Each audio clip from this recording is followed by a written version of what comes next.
Jacqueline smiles and says, "Miss, you must be missing Lord and Lady. Lord will be back at the end of the year. He'll be so happy to see how much you've grown." Amelia smiles bitterly. In her previous life, the general, who could only return to the capital once a year, would face the shame of his daughter's shameless pursuit of marriage. And the man she was so eager to marry was a schemer who only wanted to use her family's military power to seize the throne. Eventually, her family was completely destroyed. Just then, Emma comes running and says, "Miss, the people from Rongjing Hall are urging you." Rongjing Hall is where Lady Brown lives. Early in the morning, the old lady sent a maid to check on Amelia. Seeing that she was okay, she said Amelia should come to pay her respects when she recovered. In fact, everyone knew whether it was for respect or condemnation. Amelia tightens her cloak and says, "Let's go." In the Amelia's family mansion, the East Courtyard and the West Courtyard are distinct. When General William Brown was alive, he often practiced swordsmanship in an empty yard in the West Courtyard. After his death, Dana and Zack took the path of civil officials, while only Kerwin inherited the old general's mantle. The empty yard and the West Courtyard were given to Kerwin.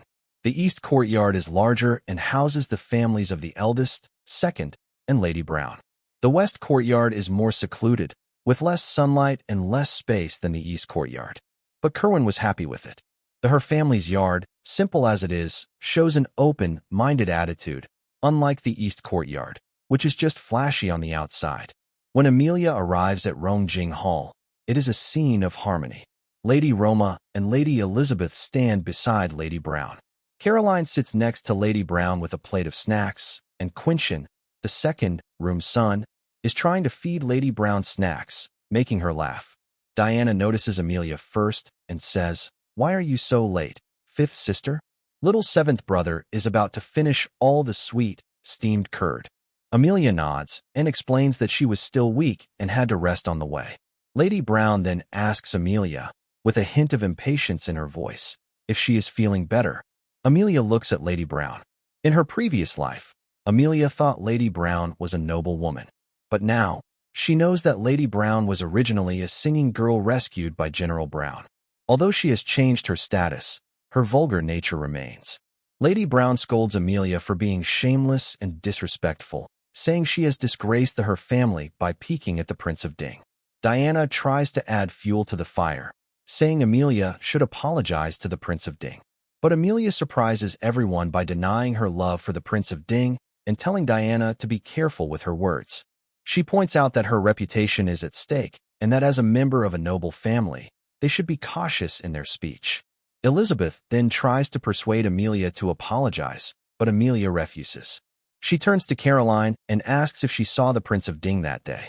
Amelia then reveals that it was just a coincidence that they met the prince when she accidentally fell into the water while playing with Caroline. She also implies that if it was said that the prince had sent a post to her family in advance, it could be misinterpreted as improper communication between the prince and the ministers, which could be a serious problem. Roma and Elizabeth understand the implication and quickly change their tone, saying it was all a misunderstanding. Lady Brown is about to get angry, but is interrupted by Roma. Elizabeth then tries to suggest changing Amelia's maids, but Amelia refuses, saying these maids were left by her parents. Roma realizes Elizabeth's intention and defends Amelia. Finally, Lady Brown ends the discussion, and everyone leaves. Elizabeth looks at Amelia's retreating figure, feeling a sense of unease. Amelia, despite her young appearance, now exudes a certain dignity. After leaving the hall, Amelia decides to go to the Guangwen Hall immediately, despite her still weak body. Emma tries to persuade her, but Amelia firmly insists. Amelia, a young noblewoman from her family, studies at Guangwen Academy in Dingjing, a prestigious school where children of the elite are educated by renowned scholars. However, unlike her talented sisters Diana and Caroline, Amelia struggles academically and is known as the dullest student in the academy. Raised by her illiterate foster mother, Brown, and having a rough start with the difficult textbooks taught by Elizabeth, Shin's third mistress, Amelia develops a strong dislike for learning. This, coupled with her rumored infatuation with Prince Derek, makes her the target of ridicule among her peers. One day, After an incident involving falling into the water related to Prince Derek, Amelia undergoes a striking transformation. When she arrives at the academy, she no longer appears meek and timid. Instead, she exudes an air of dignity and confidence as she walks into the classroom in an outfit that, though perhaps too mature for her, suits her new demeanor. In the classroom, Amelia faces harsh taunts from her classmates, especially Bernie, who mocks her supposed love for Prince Derek and her poor academic performance. But Amelia surprises everyone by speaking up calmly and rationally. She asks Bernie where he got the idea that she fell into the water because of her love for the prince and calls out her sisters, Diana and Caroline, for not clarifying the truth. With her composed words, she manages to make her classmates stop their mockery, at least for a moment. Enter Arnold, a young and respected scholar at the academy, who also happens to be a future powerful advisor to Prince Derek. Amelia, who has experienced a past life where Arnold betrayed her trust, views him with suspicion and begins to closely observe him during his classes, trying to decide whether to win him over or eliminate the threat he poses.